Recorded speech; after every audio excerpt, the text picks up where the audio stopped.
هل لو البنك المركزي خفض الفايدة أكتر من كده والبنك الأهلي وبنك مصر ما نزلوش شهادات بديلة لشهادات ال27% وال23.5% والفلوس دي خرجت للسوق هتزود التضخم أكتر وأكتر؟ فتعالوا في الحلقة دي نكلمكم من وجهة نظر ونظرة البنك المركزي للموضوع ده وإيه اللي ممكن يتم فيه خلال الفترة الجاية. فتابعونا بقى للآخر لمعرفة جميع التفاصيل.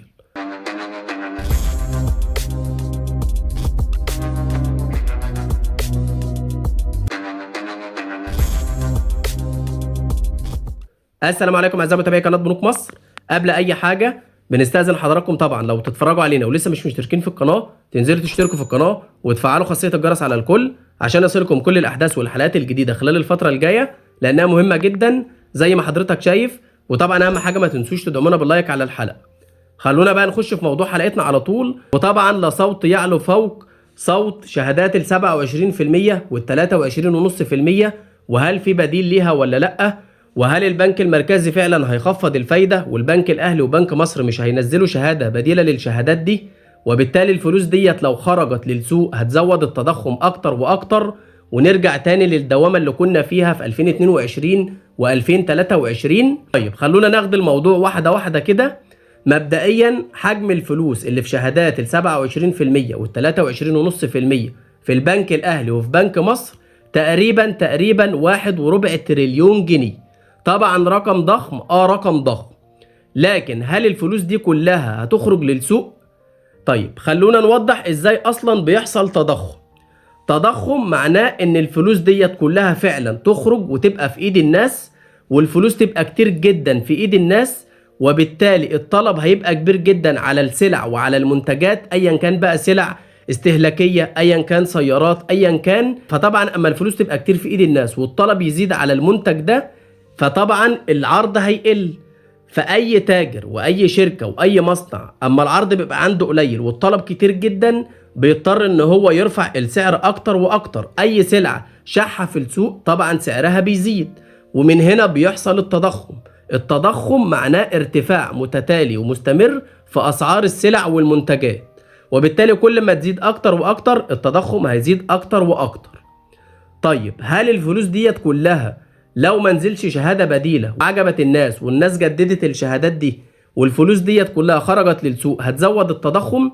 طبعا من الوهله الاولى ان طبعا دي كلها لو خرجت هتزود التضخم، لكن وجهه نظرنا الشخصيه واللي البنك المركزي بيبص ليها برضو ان اكيد الفلوس دي كلها مش هتخرج للسوق. ازاي يا عم؟ مبدئيا في ناس لازم كده كده هتجدد الشهادات دي باي سعر موجود واي مده موجوده على الشهادات في البنوك. مين الناس دي؟ الناس اصحاب المعاشات والناس اللي عاوزه دخل شهري من الشهادات ودايما متعوده على الموضوع ده وبتجدد شهادات وبتعمل شهادات على طول وعاوزه دخل ثابت يساعدها في المعيشه ما فيهوش اي مخاطر. فالناس ديت هتجدد الشهادات باي وضع كان. الجزء الثاني ان الناس اللي مش هتجدد الشهادات هتروح للذهب ولو ظل سعره يعتبر معقول وما فيهوش زيادات لما يحصل استحقاق الشهادات دي، ودي جزئيه كبيره جدا جدا هتروح للجزء ده. ناس كتير لو ما عجبهاش الشهادات هتروح للذهب عشان طبعا تحافظ على قيمة فلوسها في الذهب، على اعتبار ان اغلب التوقعات بتقول ان سعر الذهب هيزيد في 2026 وفي 2027. خلي بالك الجزئية دي ساعات البنك المركزي والحكومة بتستغلها عشان التضخم برضو ما يرتفعش. يا اما الناس بتحط الفلوس في البنك يا اما الناس بتتجه للذهب وسعر الذهب بيزيد فالناس بتتجه ليه اكتر واكتر، وبالتالي برضو التضخم مش هيزيد. لان اما الفلوس دي تروح للذهب السيولة مش هتبقى كتير في ايد الناس، السلع مش هتزيد، التضخم مش هيزيد، وبالتالي كده انت عندك جزئين هم مش هيروحوا للسوق او مش هينزلوا في ايد الناس وتبقى في السوق. تالت جزء ان في ناس هتتجه برضو لصناديق الاسهم في الوقت الحالي وصناديق الاستثمار. ده جزء كبير جدا راح ليه الفترة اللي فاتت وجزء برضو هيروح ليه الفترة الجاية، لان صناديق الاستثمار مهمة جدا وكويسة جدا بتديك مرونة السحب والايداع ان انت تسحبها في اي وقت والعائد عليها كويس. اي نعم مش ثابت متغير، لكن ميزة ان انت تسحب في اي وقت وعائد كويس ناس كتير هتروح ليها. فادي تالت جزء مش هينزل السوق.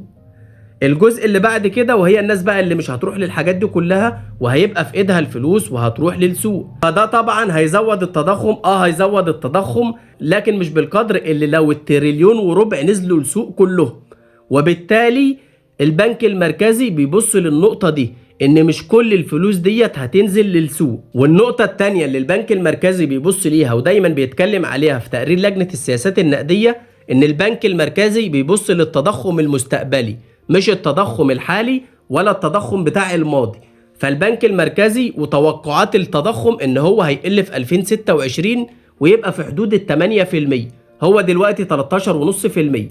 وبالتالي لما البنك المركزي يكون متوقع ان التضخم يقل، بالتالي هيخفض معدلات الفايدة، وبالتالي مش هيبقى مرجح ان هو يطرح شهادة بفايدة عالية.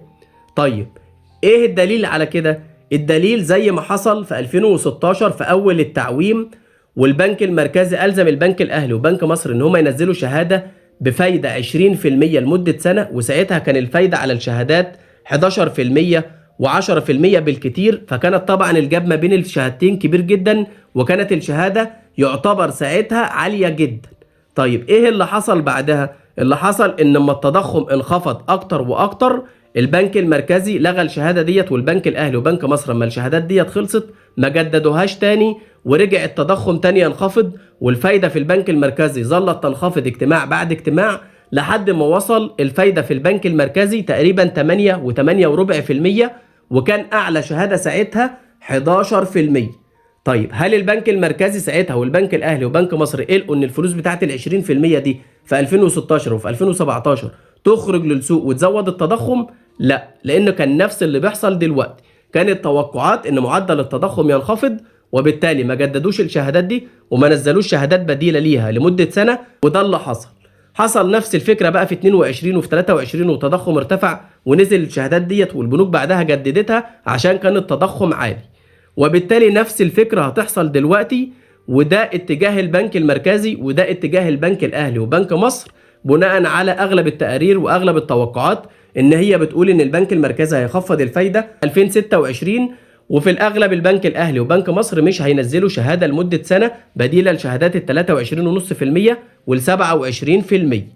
فطبعا احنا بنحاول نجيب لكم كل الآراء وكل التوقعات وكل التحليلات عشان حضراتكم يبقى قدامكم الصورة كاملة وتحاولوا تاخدوا قرار سليم الفترة الجاية. أتمنى طبعا يكون الحلقة نالت إعجاب حضراتكم واستفدتم منها ولو استفادة بسيطة، وبكده نكون وصلنا لنهاية الحلقة، ونشوفكم إن شاء الله في حلقات جديدة. شكرا.